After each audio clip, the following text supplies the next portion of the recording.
Hi, everyone. So, on average, every 3 minutes, an individual in Canada suffers a brain injury. My name is Andy Fiore, and I'm a documentary filmmaker about to release, it's released. The film is called Invisible No More, and it's about the nexus of brain injury and criminal justice in Canada, which is very complex. The film is being recognized at the New York Tri-State International Film Festival as Best Documentary. And on January 28th, it will premiere in Vancouver at the Vogue Theatre. And an amazing panel will follow. The panel includes Dr. Gabor Mate, internationally renowned doctor, speaker, and author, MP Alistair McGregor, MP for the Cowichan Valley, who is bringing forth Bill C-277, which is a national brain injury strategy for Canada. Then we have City Councillor for Nanaimo, Ben Geselbracht, and then neuroscientist Catherine Wiseman-Hawkes, who is also a speech pathologist, and she's just joined the panel just in the last week. And then, of course, Jim Mandolin, ex-biker, he's a subject in the film. Richard Gauthier, Métis gentleman who was tortured and abused in reform schools and prisons in Manitoba. And then myself, I'll be on the panel as well. I'm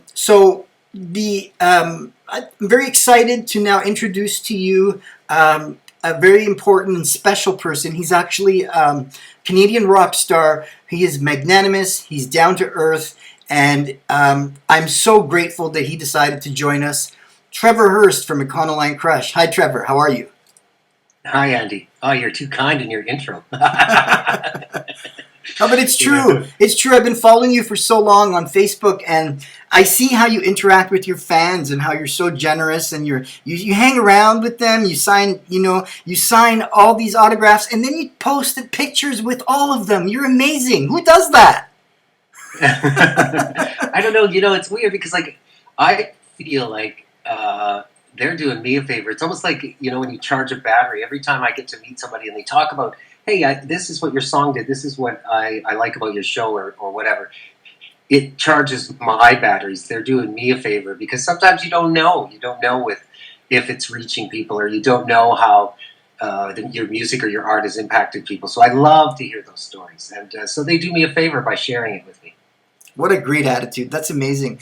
So let's jump right in here. I want to know what it is that made you want, I want to talk about the transition from rock star to psychiatric nurse, which, is amazing in itself. But, and then we spoke briefly, and some of the things you said were that, you're not the kind of person that would want to meet David Bowie, or most people would want to meet David Bowie, but you want to meet Dr. Gabor Mate. And also, we talked a little bit about the fact that I shared a story with you that I overdosed at Insight in Vancouver, and I endured an anoxic brain injury because I wasn't breathing for 5 minutes. And then you talked about Ziggy, David Ziggy Sigmund, your guitarist and best friend, who overdosed in Vancouver, and how you felt that this was a sign from him to say, get involved. Just let's talk about that. Elaborate a little bit. Well, first off, I had gone through a situation where I was getting divorced, and I knew that music, I'm sure anybody that's followed the music industry in the last little, decade, you've seen sort of transition from into the streaming services, which really do not pay, appropriately for your art. And it creates a situation where you're struggling to pay the bills. I was going through a divorce. I did not want to be on the road all the time. I wanted to be able to help raise my kids and be a part of their lives. So I decided to go back to school. Now, going back to school or figuring out what to do next, it's something that, how could I, what was I interested in? And I'd always kind of had an interest in psychology, and the psychiatric nurse, I never even really knew much about it. And when somebody brought that to my attention, I realized what a great profession it is. It covers a lot of bases. You do the medical part, you do counseling, it's a little bit of social work. It covers a lot of things, and basically you can be of help and of service. And so I went back to school, and it was tough at first, man, because like, you know, getting the brain to work again after it's been sitting sort of in the world of rock for years, it was like, boom, boom, boom, boom. And like I was reading textbooks that just like, you know, the textbook language, you know, that whole academic thing was overwhelming. But it was during we had a course we had to take, a mandatory course, which was on addictions, and our textbook was in the realm of Hungry Ghosts by Gabor Mate. Wow. And Gabor's textbook was like this book. I read it, and I'm like, I could identify with so many things that he was talking about. There you go, right? There it is. Yeah. And like, I thought I had like, you have to remember, like I graduated, you know, in the '80s, and so I hadn't been to university in a long time, and I hadn't spent a lot of time thinking about mental health. I mean, certainly you think about it in terms of like your band members and how crazy they are and stuff like that, but you don't think about it like academically. So when I was reading that book and it came to the part where he felt that he had ADD, I was like, but he's a doctor. You could be a doctor and have ADD. I thought ADD was debilitating. I thought it was like something that, you know, that was just like you couldn't do anything. And so I had been working with this prof and she'd been my prof for a long time. And I said to her, Bert, do you think I might have ADD? And she just looks at me and goes, yeah, think? And so started the progress of me trying to learn about ADD. And I went in and I got diagnosed. And so it was very helpful. And that book, you know, Addiction, the opposite of addiction is connection, was such a big phrase for me. It was a huge understanding. And it was like one of those moments. It was like the biggest epiphany, because we were spending so much time looking at culture and at cultural competency. And I was thinking, like, I get it, but why is that so important? And then when I see this thing, the opposite of addiction is connection, and I think about the First Nations, and I think about people that immigrate to Canada and struggle to find their way, and I realize, holy, they need to connect to their identity, because having that connection pulls you back in to who you are and to where you come from. And even though, you know, race is a social construct, and culture is a social construct to obviously to a great degree, it's still who you are. It's still where you come from. And so that's why Gabor Mate meant so much to me, because I think that's just, you know, you have some things happen to you in your life where it's just this epiphany, and it was just one of those moments where it changed my world and my worldview. And the last part of your question there, you're talking about Ziggy. He had had a car accident when he was living in Los Angeles, and the events surrounding it were so bizarre, the way that he described them. And I remember thinking at the time, like, this is sort of surreal. Like, he really thinks that, you know, there was a lot of different things that happened there that didn't add up. Like, there's no police report, but he said there was police there. But maybe there was a police report and he couldn't remember where he put it or find it, or I don't know the exact details. But he always seemed sort of off after that. Just a little. Like, he was always an eccentric guy. He's an artist. So you just chalked it up to, well, he's getting older. He's just being different, right? I followed him around in Vancouver for years when he was in the Scramblers and Slow, and I tried to talk him into being in the band. And then finally, after like a lot of convincing, he joined in 1995. And so we had we had spent a lot of time together. But he eventually moved to Los Angeles, and when he was down there, he had a car accident.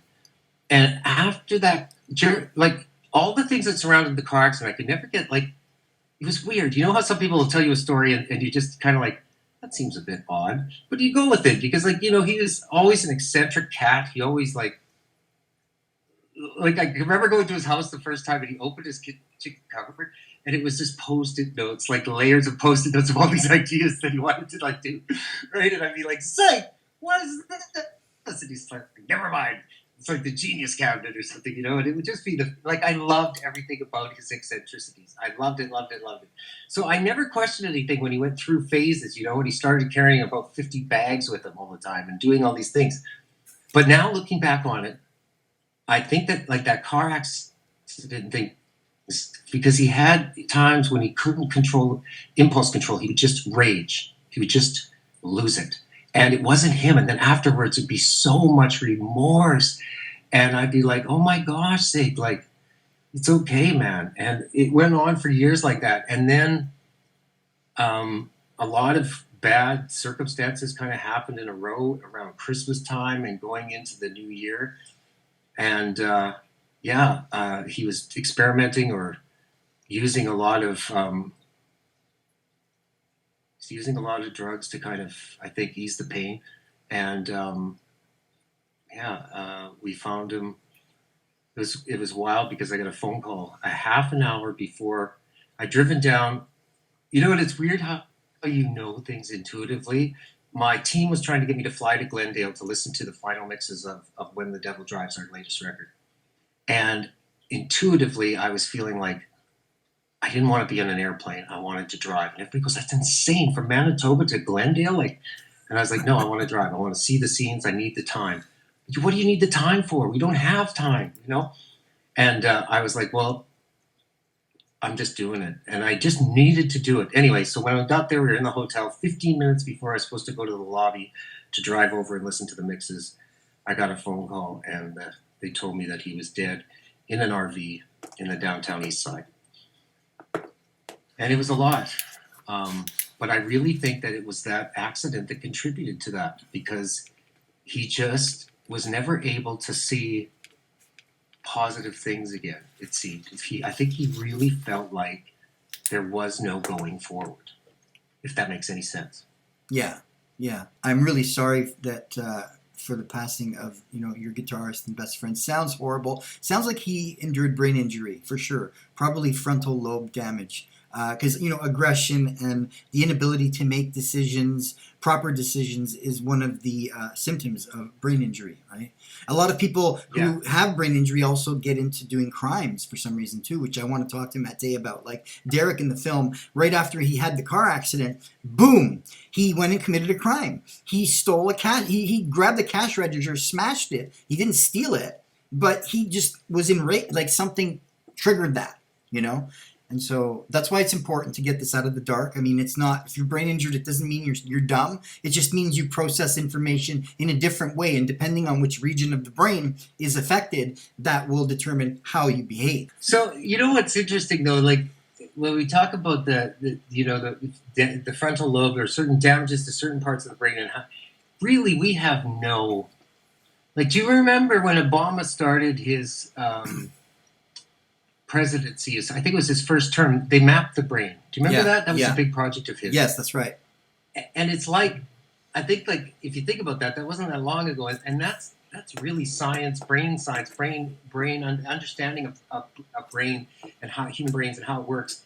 It's in its infancy, isn't it? It's truly in its infancy. It is. We really don't know. We don't. It is. And, you know, a case in point is that we began to learn about the brain through an accident, a terrible accident that a railway worker in 1848 by the name of Phineas Gage experienced when they were working on a railway in Vermont, and they were blasting rock. And when they blasted the rock, a spike, metal rod, went up under his, into his chin and out the top of his head. He didn't die. Oh. He didn't die, but it split the regions of his brain apart. And Phineas Gage was the crew chief. He was the leader of men. And after the brain injury, they took him to the hospital. He didn't die, but he became a blithering idiot, for lack of a better term. He was drooling in the corner, he went from, authority figure to shy recluse. And so that's when we began to learn that the brain, after brain injury, about regions of the brain. It was an accident that did this. Well, and it was almost like it was a scientific catchphrase or something during the late 80s, early 90s, neuroplasticity. No. Do you remember hearing that phrase? That's right. Neuroplasticity. That's right. You know, and everybody's like saying that So sounds like the about your brain. You'll be fine. You get neuroplasticity. Like hit your head. Go ahead. And it was like an argument, sort of in a way that like the brain injuries weren't that serious. It felt like, or whatever. And it truly, I think it took us for a little bit of a turn. We didn't really realize that neuroplasticity is more about learning, I think, than it is about. And I mean, obviously, you can retrain your brain to do a lot of amazing things after a stroke or after different things, right? But Yes, I it's saw still in its infancy, like absolutely. mental health.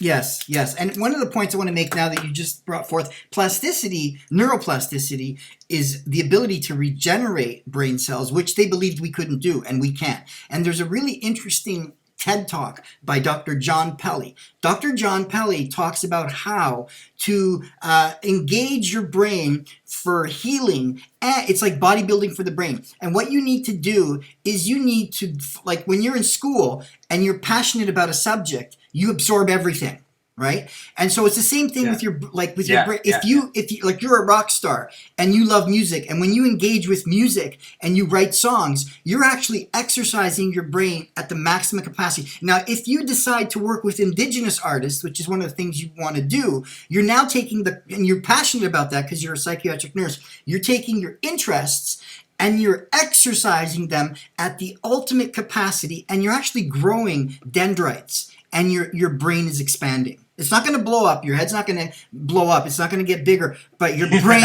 is expanding. And that's really amazing. And I really want people to look up Dr. John Pelly, TED Talk. Very, very informative. Dr. John Pelly. Well, and I wonder how much that has to do, too, with the excitement that you feel for the subject matter.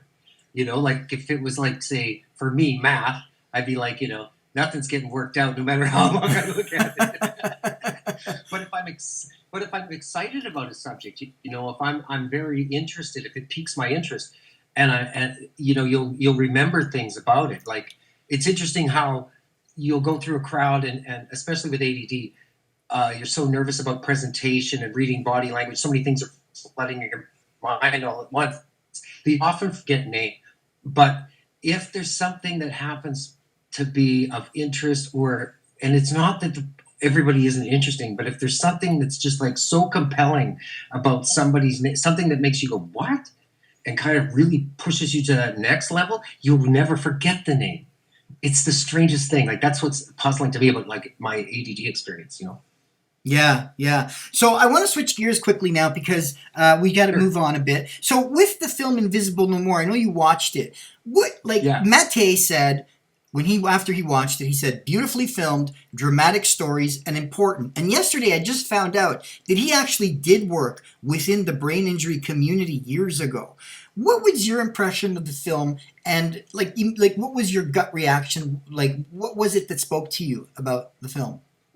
Well, immediately, like I gotta say, like I just felt it was again another one of these moments where you have this epiphany. I was like, oh my gosh, look at this.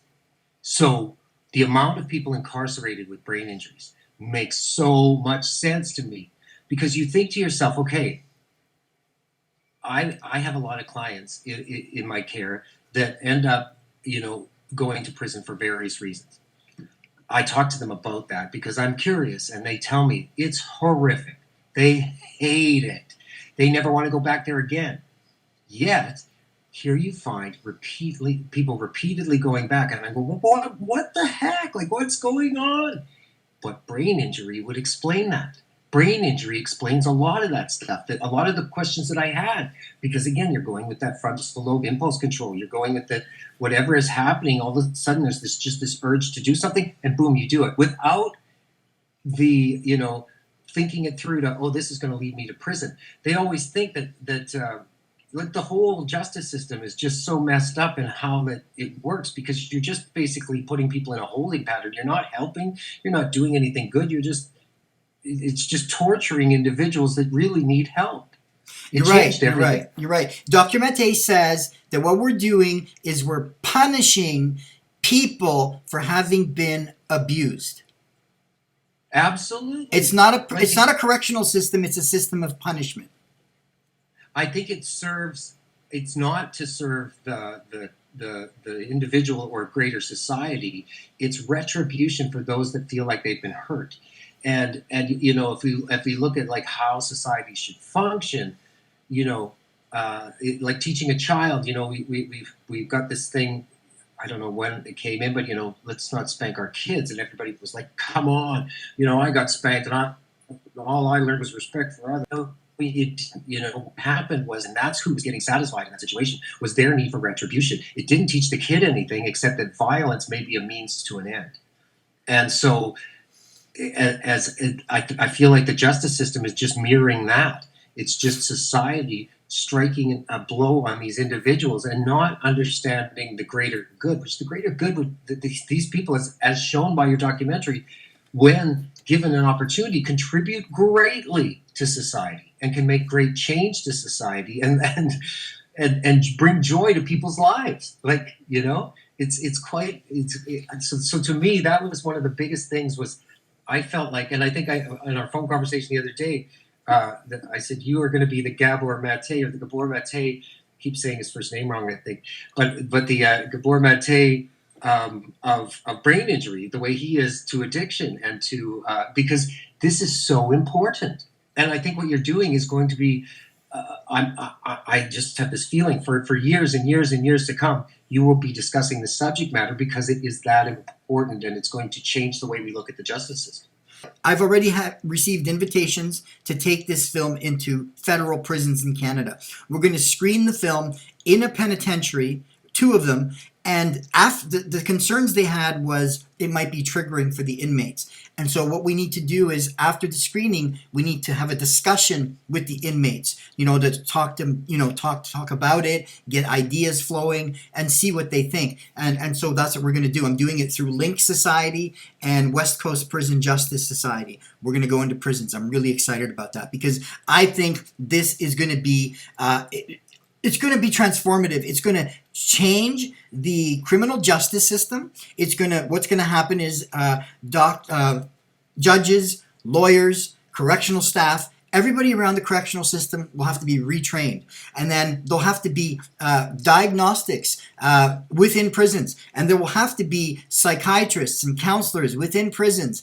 And we have to change it so that when somebody enters a prison, the minute they enter a prison, they fill out a questionnaire created by a neuroscientist or a brain injury expert that says, have you had an accident? Did you bump your head? Et cetera, et cetera, et cetera. And then if you say yes to these questions, then we take you to the next phase. You see a nurse, you get diagnosed. All of this needs to happen, and it's just not there right now.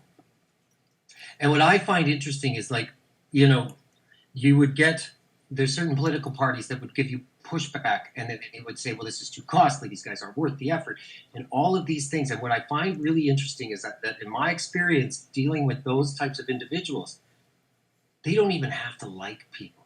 If you just break down the costs and you go, look at this, it costs you $150,000, $160,000 a year to keep somebody incarcerated. And when they get out, the court system, the appeals, the remands, just a nightmare. They become productive members of society. They become peer counselors. They become, it changes. It's not initially to roll it out. Yes, this might be a little bit costly, but in the end, you will have less offenders going through the system. You'll have less people staying, and you'll have more people contributing to society and helping other prisoners achieve what they want to achieve in life. Absolutely. And it's such an awesome. Absolutely, 100%. Yeah, it's such an awesome endeavor. Yeah, absolutely. And the other important thing is that people are wondering why there are upticks in violent crime. Well, put yourself in the shoes of a brain-injured inmate coming out of prison with zero money, zero opportunities, and looking at other people driving their Mercedes, having a house, having a good life, and what they default to is stabbings, murder. We need to make our streets safe. The way to do it is not a police task force. It's helping them while they're in jail, helping them get skills, helping them with whatever illnesses they may have. We need to look at a rehabilitative jail system or a prison system that takes the individual, looks at them as an individual, and treats them holistically figures out what is, because you look at a homeless person on the street, if you spend 2 minutes talking to them, you're going to find out why they're homeless. It's not because they're scum. It's not because they're lazy. There are underlying issues. If we treat those underlying issues, then these people can transform and be productive again. And that's an extremely important point, is the awareness part, because there's no finger pointing or on my part, working in healthcare, I know what emergency can be like. I know how overwhelming it can be for doctors. I know how staffed at times they are. But it has to be something that rolls through their brain more often than not. And that's where awareness comes in such a big way. It's like, okay, we just had somebody that was, OD'd. How long were they under? Let's not just like, you just relapsed, idiot, and two, like, harm reduction, like seriously, relapses happen all the time. Shame is not the way to embrace someone. Connection is the way to embrace someone. You must have been, to say to you that, instead of saying to you, hey, you must have been feeling like, what's going on? And immediately having a social worker or a psych nurse coming and talking to you and trying to figure out how we can connect you with services and connect you with society so you would go home and isolate. And then but also more importantly, before all that happened, was to ask how long you were under. And the same thing with car accidents and stuff. I don't think people think of the brain as much as they should. Their body mechanics, right? There's bleeding, stop the bleeding. And then they send you home. Did you hit your head? It's just got to be. And I think this is why, again, going back to our conversation earlier, why this movie is so important is it will indicate and show, create this awareness that I think every member of society and advocates that go in with their brother, sister, partner, whatever, and say, hey, I think he hit his head too. Do you think there's a chance of a brain injury? To remind medical staff, because they do realize when there's blood going everywhere, that's the first thing we got to stop. But then the next thought has to be, did you hit your head? Yeah, good point, Trevor. Great point. So let's close this off by you talking a bit briefly about Flatlander, the documentary that documents your transition from rock star to psychiatric nurse, and then we'll close. Well, it's interesting, and it's, I really, really have to honor you and you making so many films, because I don't have to tell you how difficult this is. I did not know. And this isn't my film. It's a weird thing. I am the subject of this film, but it's not my film. But filmmaker Dave Mansell, he came up to me when we were playing a show in Kitchener, at Maxwell's after the thing. We just started talking and he found out what I was doing, and he said, man, like, that's weird and wild. Like, you work on a First Nation as a psych nurse, but you're also in a band, and this, you play. And I said, yeah, I mean, it's not that weird. I mean, have you met my band members? I mean, hey, psych nursing, rock singer, the leader of a band. I mean, all the same. So he thought it was pretty funny. And he followed me around for about 3 years, going to the studio sometimes, on tour and in the community. The thing that struck him so much, I think, and the reason that he wanted to call the film Flatlander, was he said that there's something that happens to me when I get to the prairies that's different when I'm out playing rock and roll. And I was like, what do you mean? He goes, you kind of turn into like sort of a no-nonsense hockey kind of player. And I was like, oh, that sounds terrible. And he goes, no, I mean it in the best sort of way. It's like you don't, when you get to the prairies. And I said, well, here it's like you could freeze to death. You could, there's a lot of funky things in the prairies. So you've got to kind of get to the point pretty quick and get it done. Wow. It sounds like it's going to be a great film. I really, really can't wait to see it. We'll share the trailer at some point with our audience.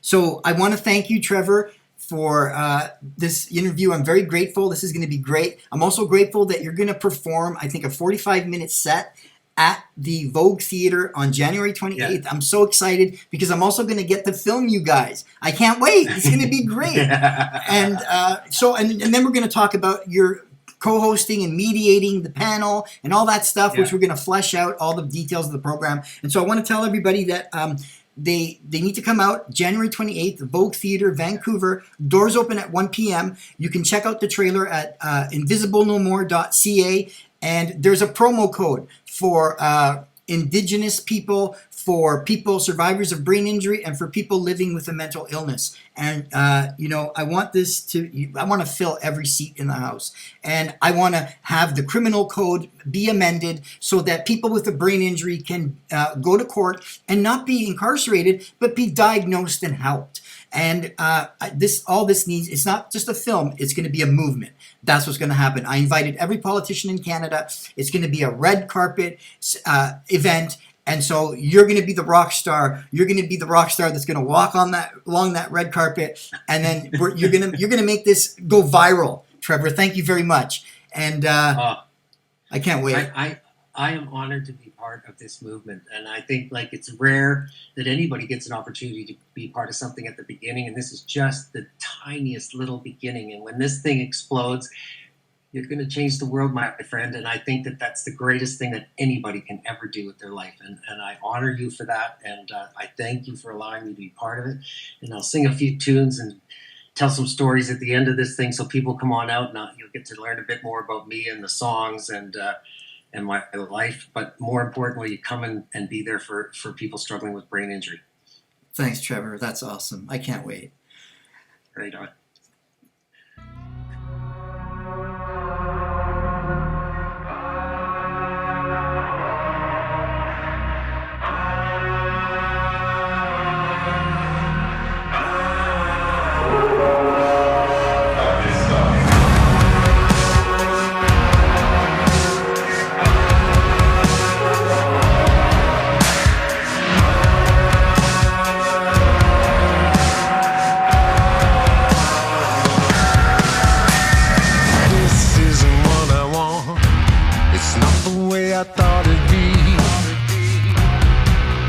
Said this is all I got, all that's left of me.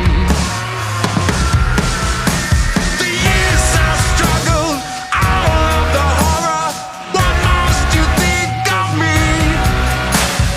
Pills I swallowed, the tears that followed, broken heart and misery. Can you see me?